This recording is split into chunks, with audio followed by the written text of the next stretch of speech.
Brilliant. So, welcome, however you are, wherever you are.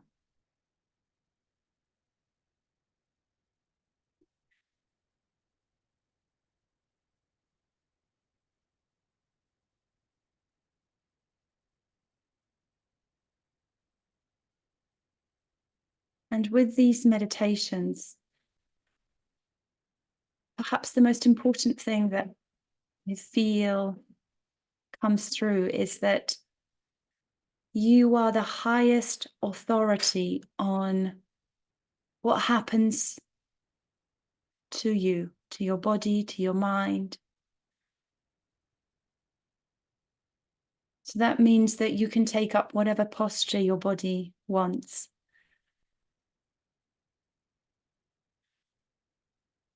And you can breathe however you want.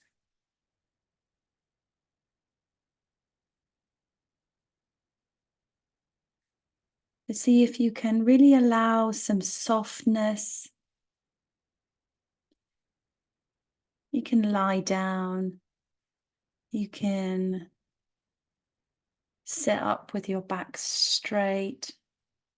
You can sit cross-legged. There's no right or wrong. We're not trying to achieve perfection here.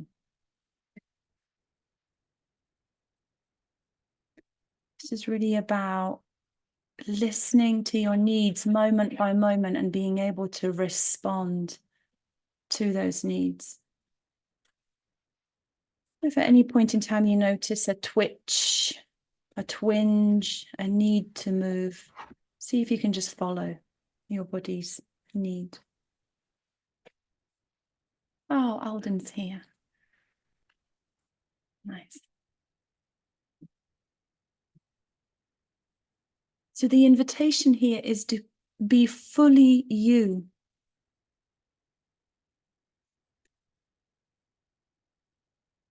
And no one else, there's 8 billion people in this world, no one else can do you better than you.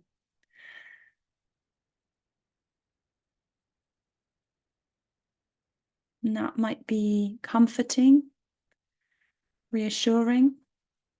Or there might be parts that are not quite certain of this.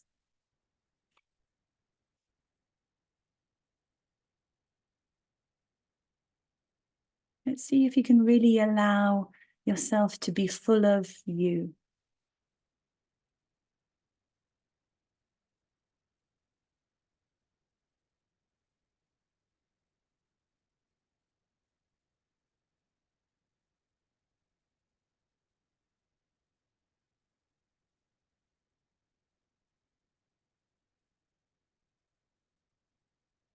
And notice where you're resisting being you.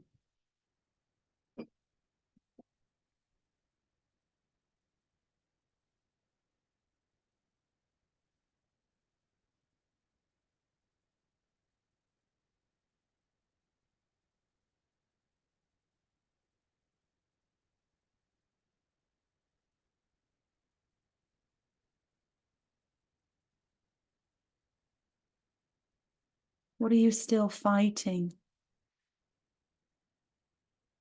Sometimes it can show up in the body as tightness in the neck,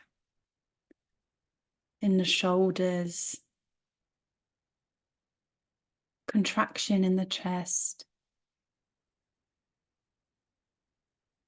withholding breath, withholding energy from yourself.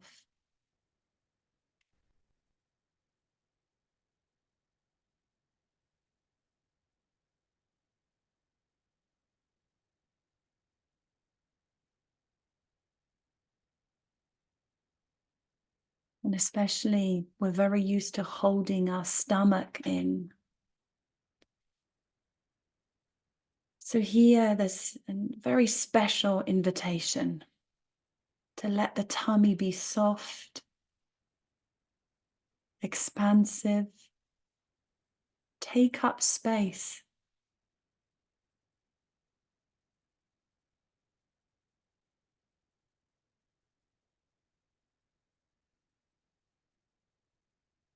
If you imagine half an inch outside of the skin of your tummy, can you expand into that half an inch?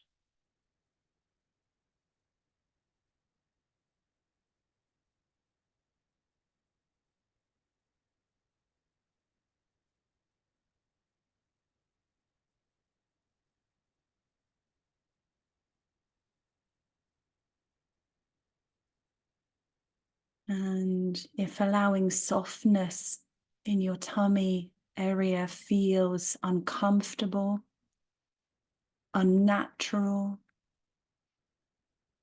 see if you can park this as a trailhead to follow.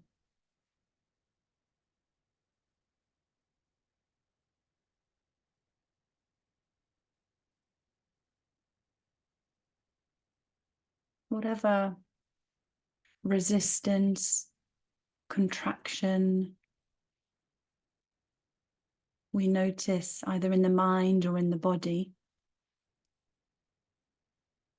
those can serve as trailheads for us to be curious, for us to follow.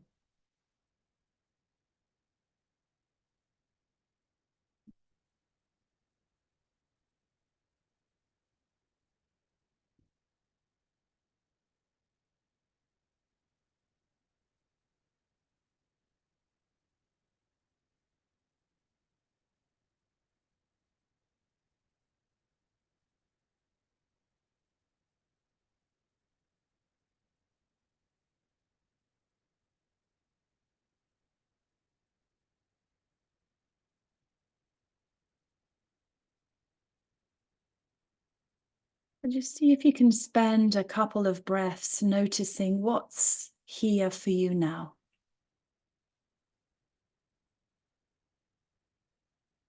Taking a scan from the top of your head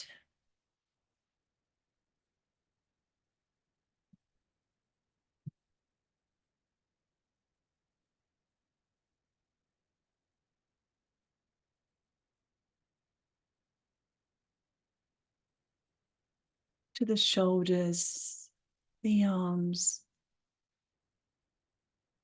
chest, the back.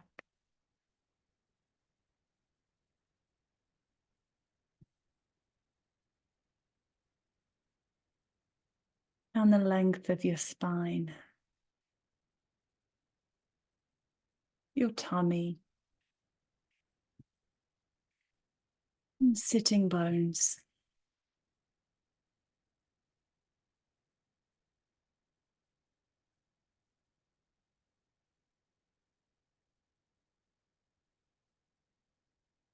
And the length of your legs and the feet. Maybe noticing your soles on the floor.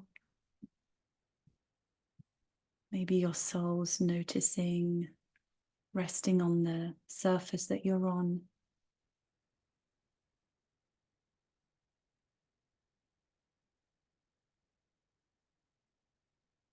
And noticing your hands and feet.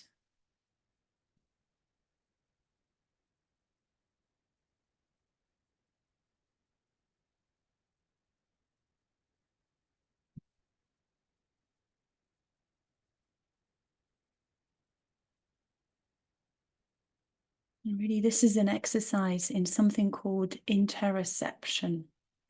We're looking within, noticing sensations inside your body.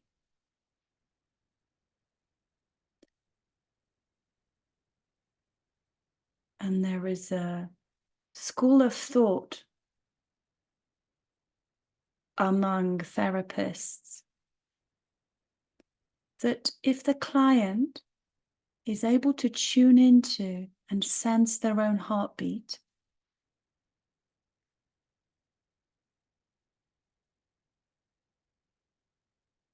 they're embodied. And that means that this is a very good starting point for the psychotherapeutic process or the psycho-spiritual healing. So we could say that the extent to which one is able to attune to one's experience of the body, that tends to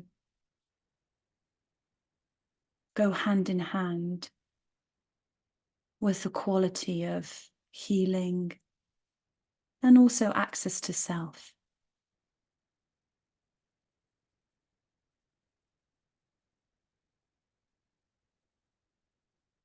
Which is the attunement.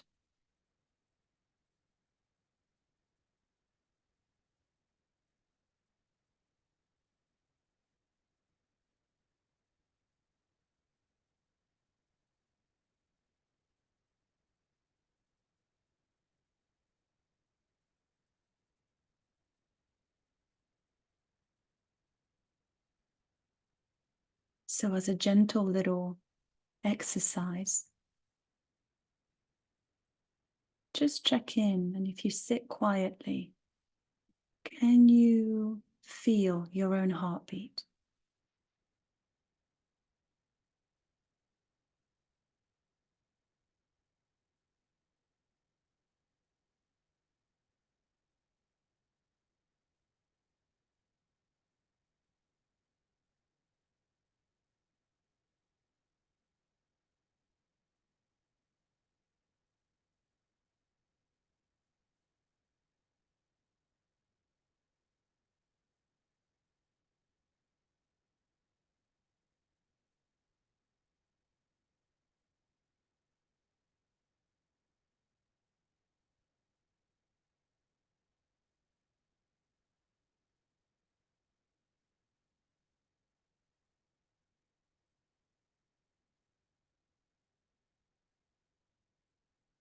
And notice what's here, and maybe parts that are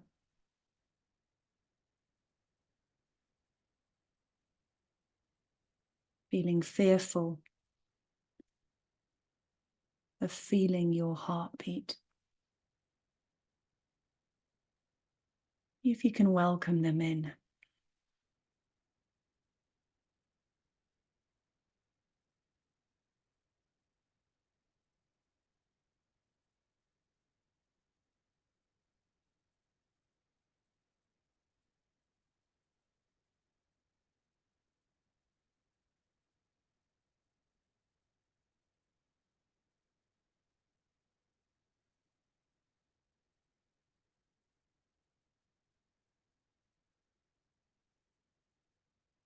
Sometimes you might be able to feel the heartbeat in a different area of your body, maybe in gentle pulsing at the neck.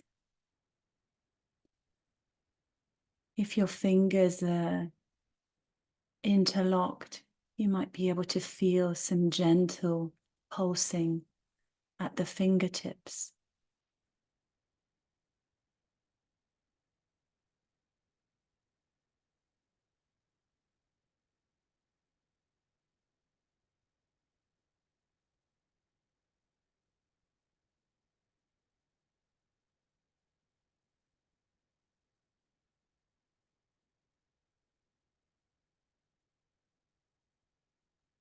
Notice that if there are any parts that are somehow blocking your ability to tune into your heart,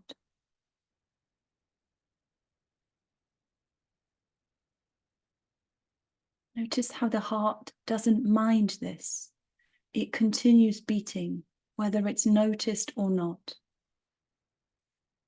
whether it's conscious or not. It's doing this for you 24/7, during your waking hours, when you're asleep, when you're angry, when you're sad, when you're joyful, when you're ecstatic. The heartbeat just in the background continues to do a very vital job for you.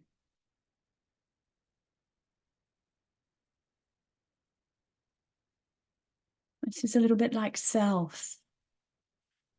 Whether parts are aware of self or not, it's always there in the backdrop. No matter how angry, sad, fearful, joyful, blissful, whatever the label for the experience, self is always there.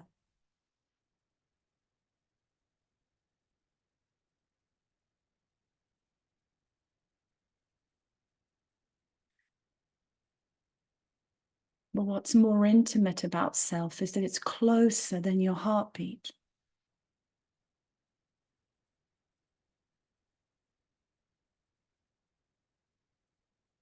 It's closer than your breath.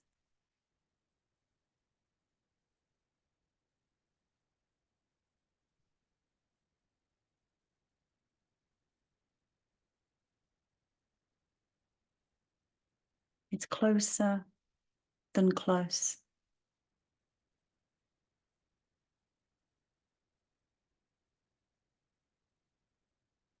In fact, self is so close that it is the space within which the heartbeat can unfold, can exist.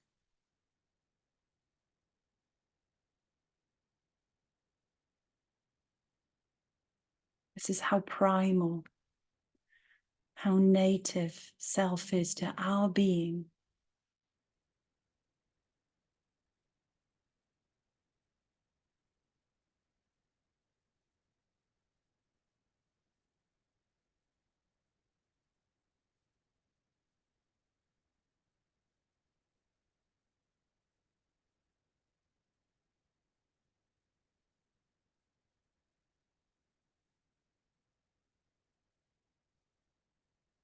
In the external world, we often speak about the indigenous people of a certain land, the native people.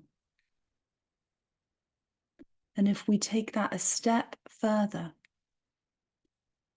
the most indigenous, the most native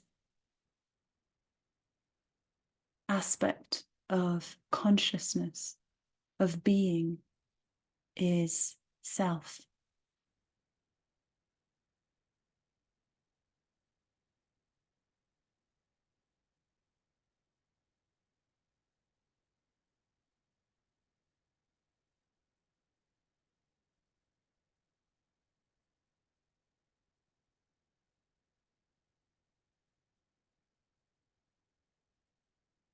So just like the silent heartbeat that's always present, even if we can't quite attune to it, even if we're not aware of it, it's there, always there. And in the same way, self is always present, even if the parts are not aware of self.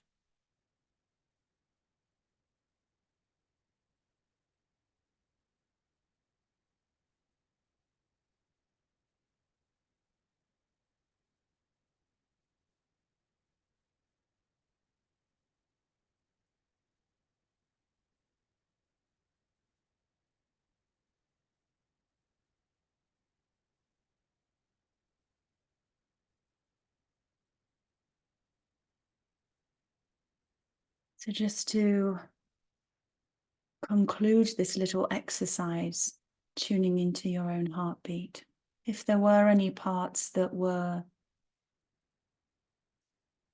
having a difficult time with attuning, see if you can let them know that that's okay. The heart doesn't bear grudges if it's not noticed.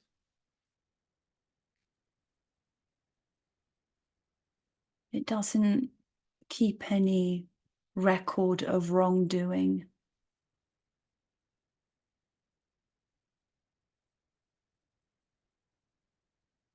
And it will continue doing this most vital role.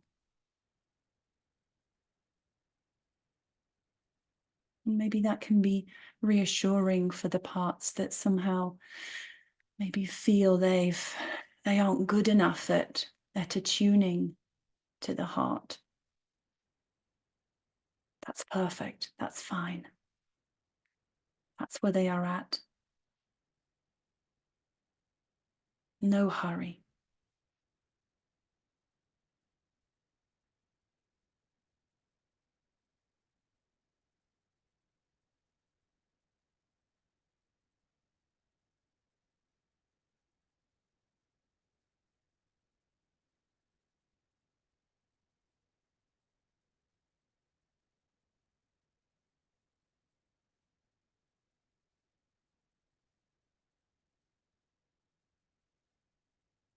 And I'd like to recount a couple of metaphors that point to this native, this primal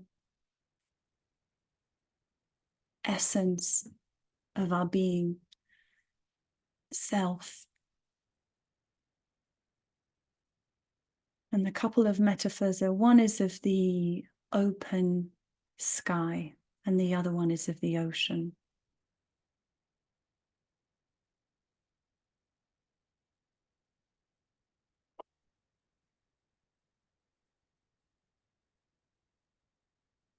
So the openness of the sky is like self, spacious, welcoming, ever present.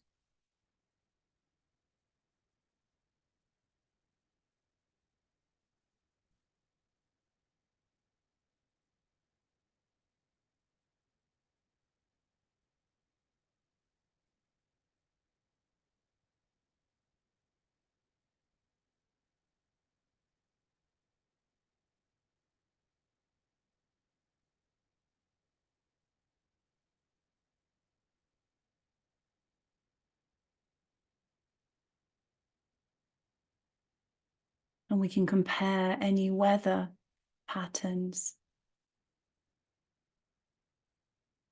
to the different parts that come across this sky, the awareness of self.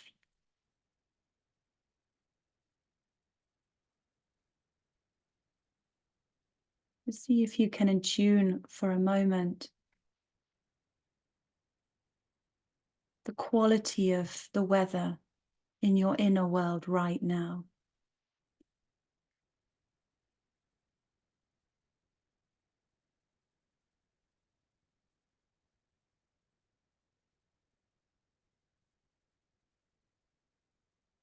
When we speak about parts as clouds, notice how clouds aren't just clouds. There are fluffy white clouds,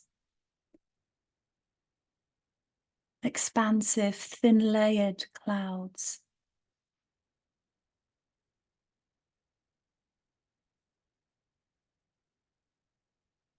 heavy, rain-filled clouds.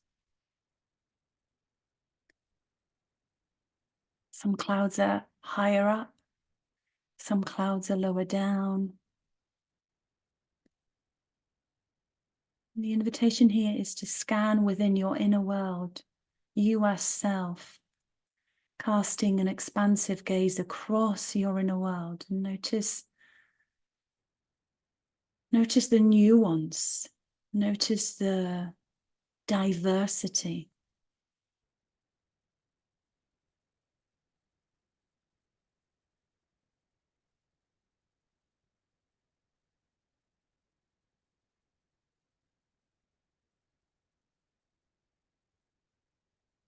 And there's that Joni Mitchell lyric, looking at clouds from both sides and knowing that we really don't know clouds at all.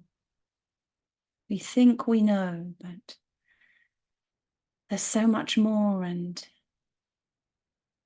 what's important is that notice how the wind affects the clouds.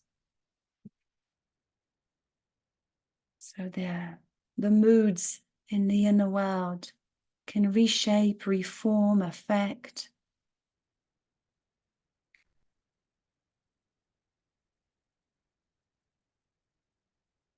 How each of the cloud presents in any moment in time.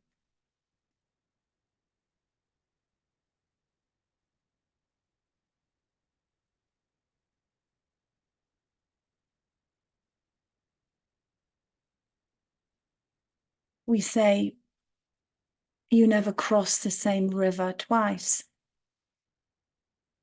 I would say that you never cross the same cloud twice, by which I mean you don't cross the same part twice. These parts are constantly in flow, in motion.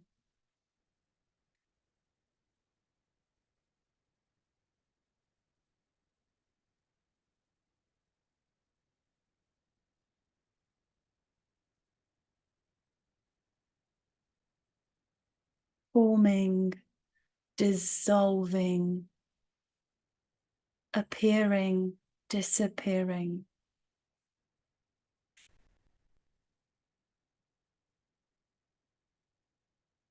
Forming layers, clusters.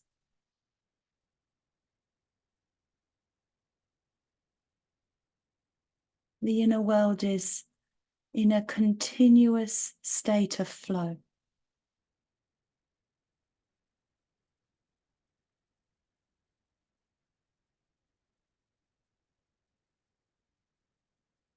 Some parts move faster. Some move at minute, microscopic, tiny shifts. Movement nonetheless.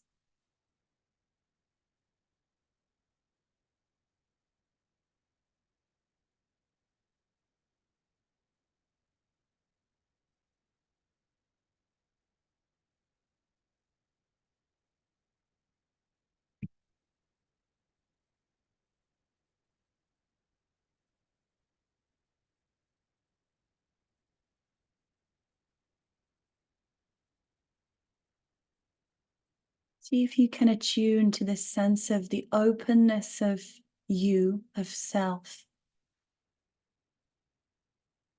embracing all these parts.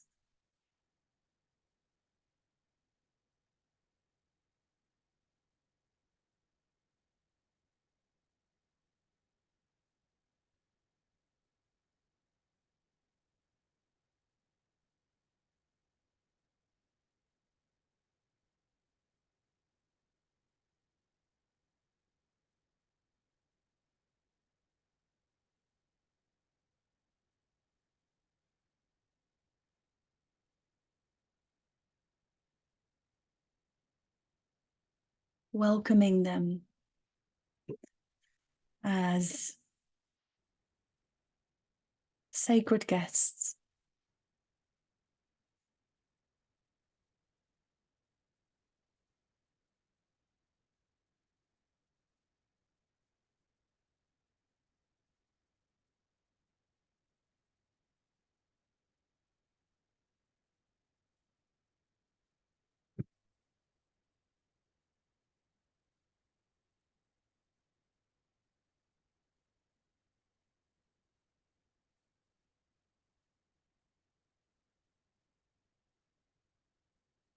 Maybe it's possible for you to appreciate that the openness of the sky allows light. During daylight, it allows the light of the sun, the warmth of the sun.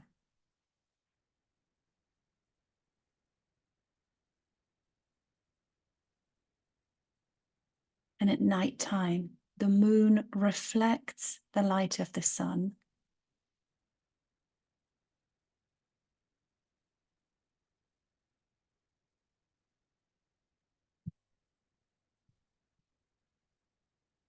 There's a quality about unobstructed light.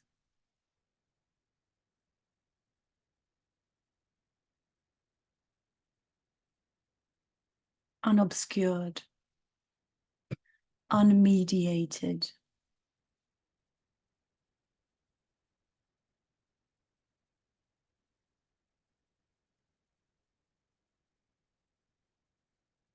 But nothing's ever lost. Is it not true that clouds let the light through?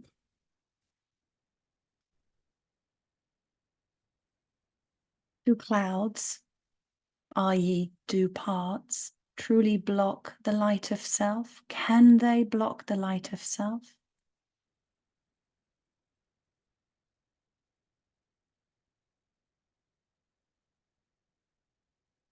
Well, let's test that. So, on a very, very, very cloudy day, even with 20, 30 layers of grey, heavy cloud, is it not true that it's still light? Somehow the clouds are still letting the light through. Why is that? Because they're porous. In the same way, each part is seeded with self-energy, with the light of self, permeated.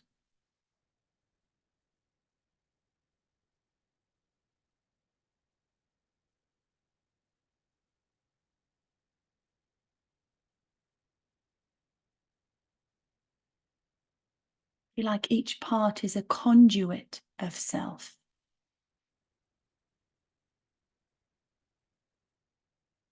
So even in the part's presence, no matter how thick, how grey, how heavy, how burdened, is it possible for the parts to see that there is still self?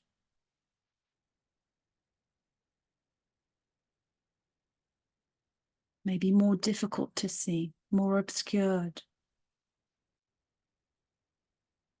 And yet, just as the heartbeat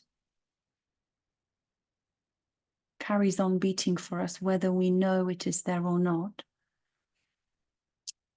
self is always there.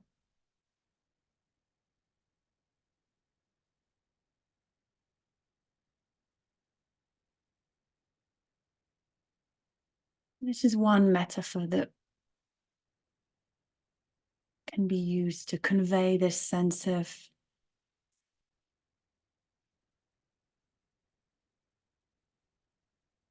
imperturbable, unshakable presence of self.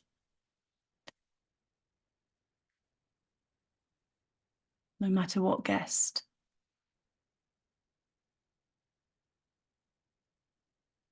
No matter how heavy and laden and burdened this guest is.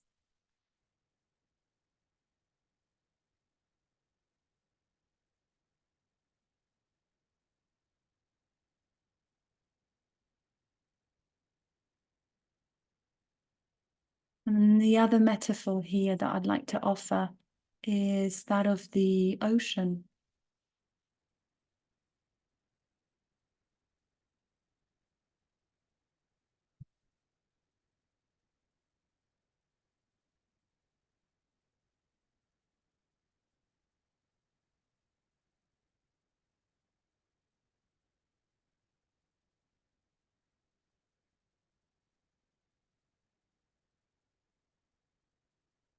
So each wave could be forgiven for thinking that it's separate from the ocean.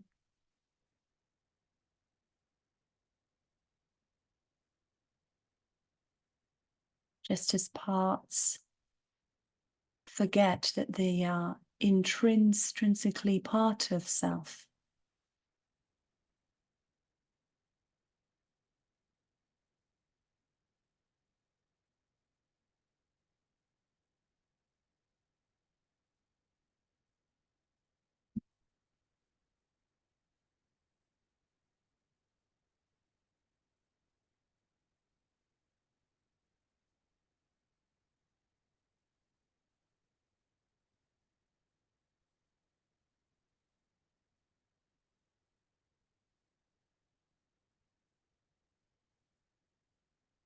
And occasionally there are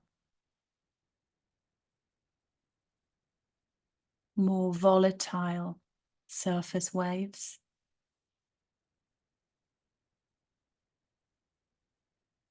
Occasionally the surface of the ocean is calmer.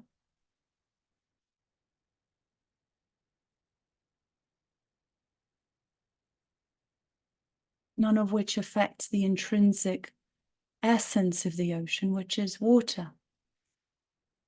Waves and the body of the ocean are joined through the essence of water.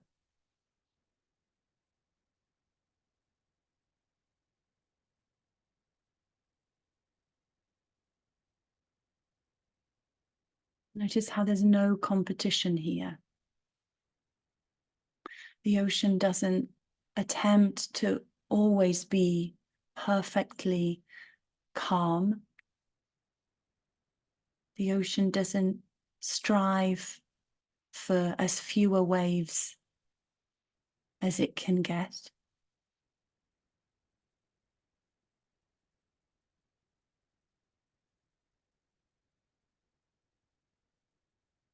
Whatever's there is there.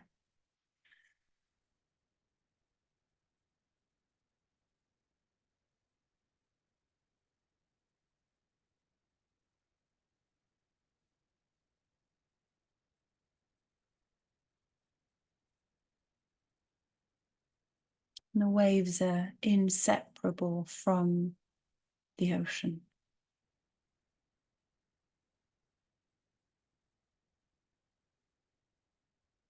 And to extend this analogy a little bit further, imagine self, you who I'm talking to right now, as an expansive body of water. And imagine dipping a clear plastic bottle, open bottle, upside down into this body of water, fully submerging it. Notice how the water rushes into the plastic bottle, immediately filling it, taking up whatever form, whatever shape the bottle is, effortlessly flowing in. And this is a little bit how parts are. They have more defined edges, and yet they're not separate from the water.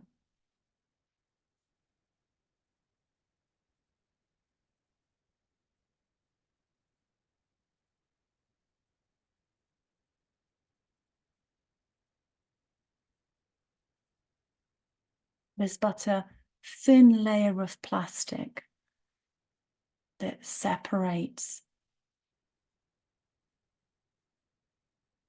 the main body of water from each part. But the bottle's open. The container is porous, it's open.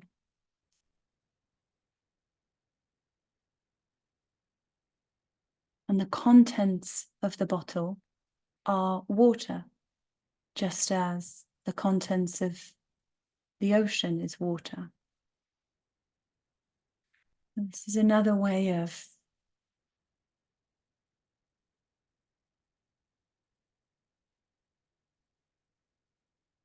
conveying this sense of inseparability.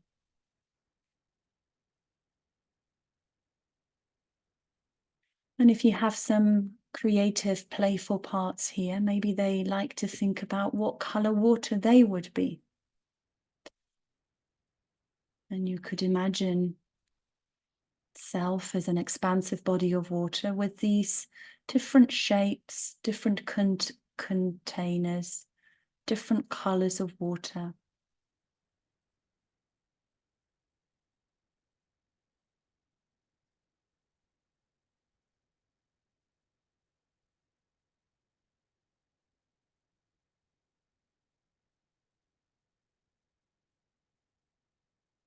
Hmm.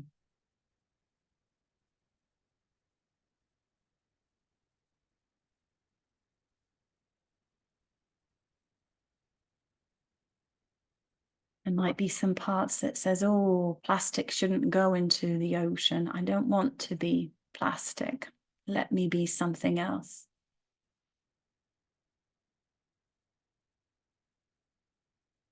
Just notice the flavors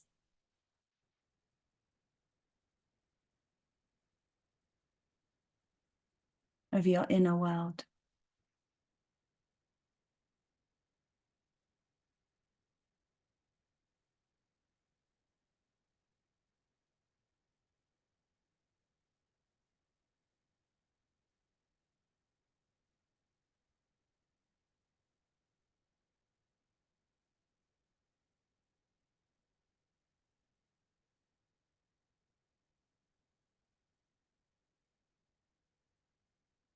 And so at this point, I'd like to speak a little bit about knowing.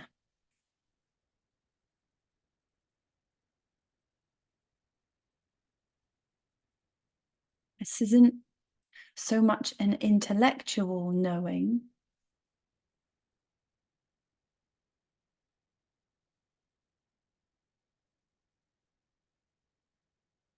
but a full-hearted, embodied, imperturbable knowing. And I like to refer to this knowing as the capital K knowing.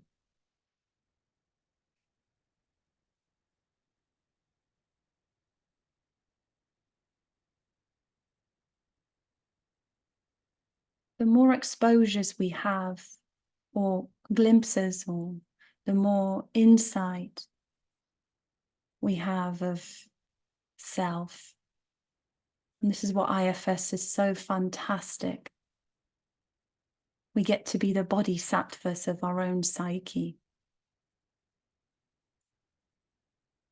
For me, it's one of the most important tools to navigate one's own awakening. Really fantastic, fantastic tool.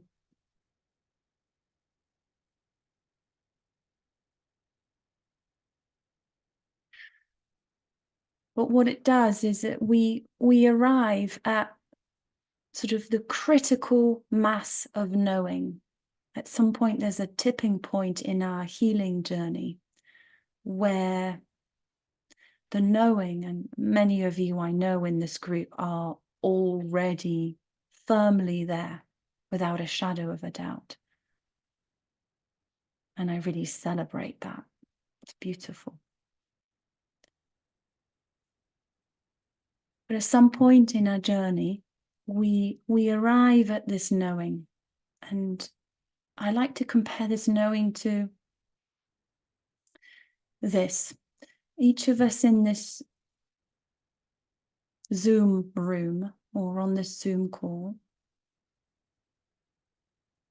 we have a knowing that beneath the layers of our clothes, without a shadow of a doubt, there's our naked skin, our naked flesh.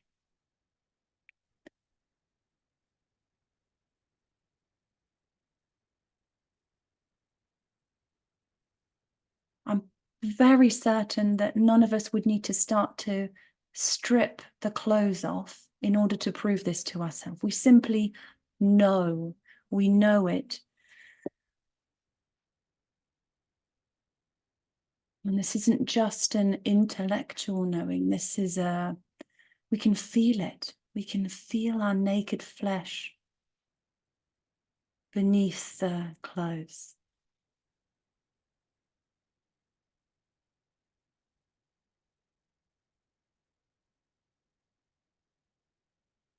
At some point in our IFS journey, we arrive at this point of knowing where no matter how blended or obscuring the parts are of self,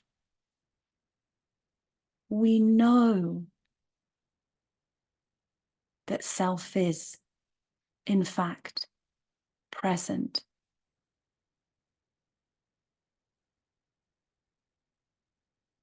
And that can be both a source of comfort and frustration.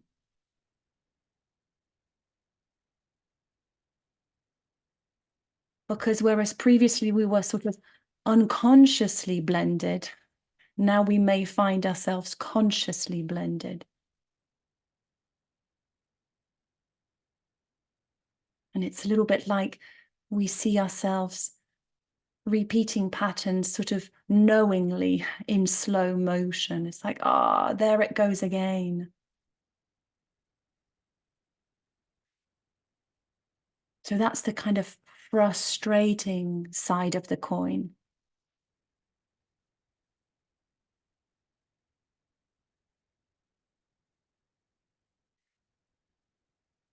But the other side of the coin is the comfort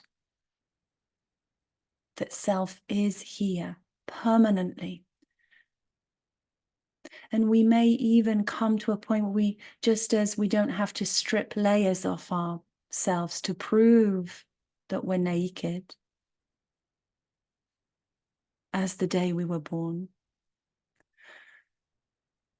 we don't have to ask the parts to unblend anymore.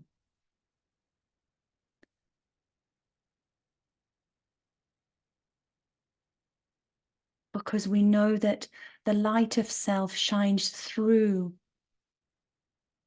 the parts, just as the light of the sun shines through the clouds.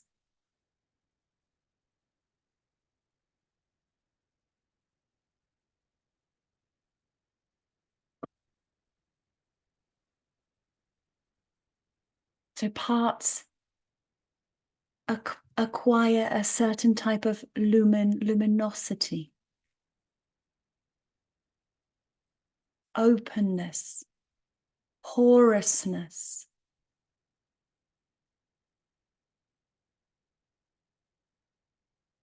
And so when we come to this point of knowing, being blended may not be such a problem after all.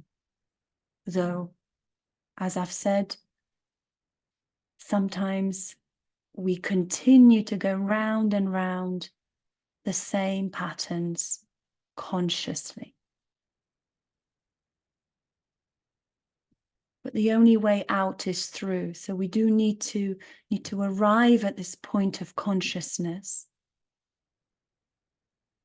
in order for it to be witnessed, to be seen, to be integrated, and ultimately unburdened. So once we arrive at knowing, rest assured that it's only a matter of time before there is total unburdening, at least for that part, for that pattern.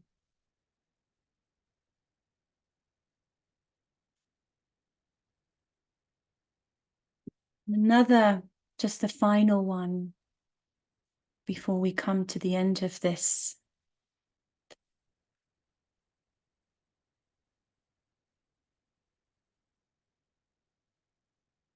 Just as on a very cloudy day, we know that the sun is behind the clouds.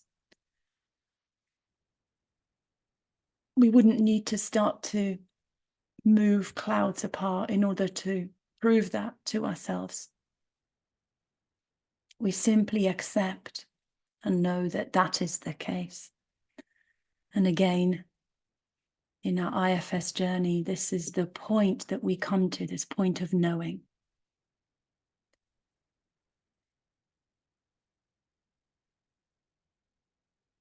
And this might be both a sense of comfort and a sense of frustration. Sometimes I've heard people say, it was a bit easier when I was unconsciously messing things up, because then at least I didn't know I was doing it. So I have so much heart, compassion, and love for that too. I get it. I get it. And yet here we are.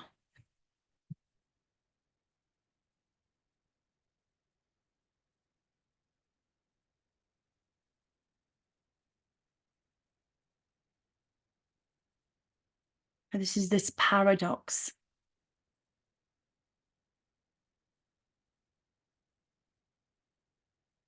Oneness within, or multiplicity within oneness. Knowing being both a source of comfort and frustration.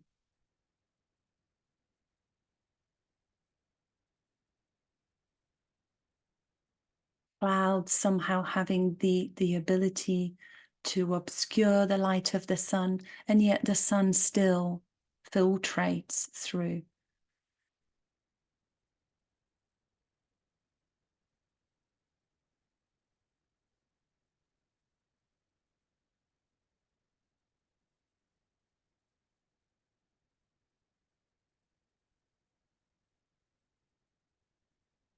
And I'm just smiling at this point, because it's that difficult and that impossible to do this thing of being a human. And also, yeah, there's a sense of joy and playfulness here.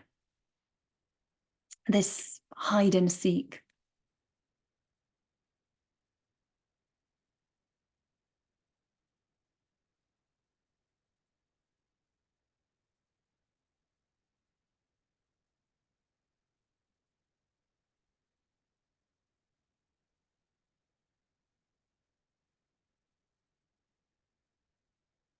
This is the cosmic play, or the cosmic dance, the Leela.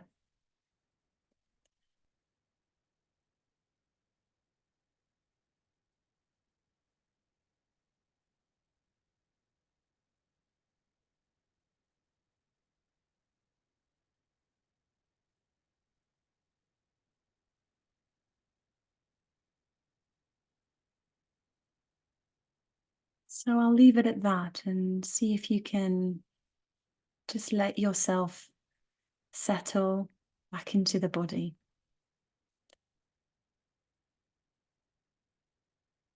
Let yourself be aware of your breath consciously, taking a more embodied, conscious breath. And if it feels right, sending gratitude to the inner world for being here, for playing, for joining.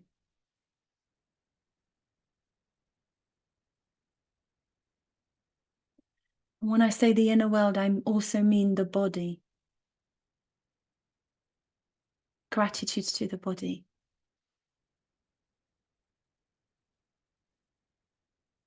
That feels right. And if you can signal to your inner world that in a few moments we'll be transitioning back into the group,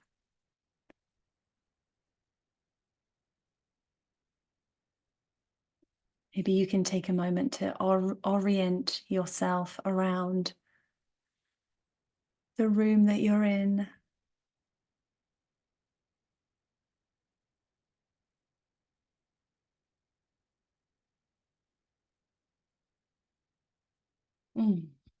Beautiful.